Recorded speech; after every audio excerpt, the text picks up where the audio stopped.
زمان لما صاحبي كان ما بيسألش عليا مدة طويلة، كنت بقوله الجملة الشهيرة بتاعت: هو أنت ما عندكش 5 دقايق في يومك حتى تكلمني فيهم؟ أنت على طول مشغول كده.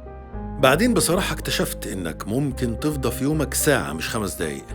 بس الفكرة إن أوقات كتير بتحس إنك محتاج الساعة أو حتى ال5 دقايق دي علشان تفضي دماغك وتقعد في حالة صمت بلا هدف، تقعد في منطقة اللا شيء من كتر ضغط يومك وضغط الحياة اللي حواليك، وبتبقى مش قادر حتى تمسك التليفون وتتصل بحد أو حتى ترجع تكلم اللي كلمك وانت ما ردتش عليه. ودي حالة طبيعية بتحصل لنا كلنا، فياريت محدش يزعل من حد بسبب الحكاية دي، ونراعي ظروف بعض ونعديها.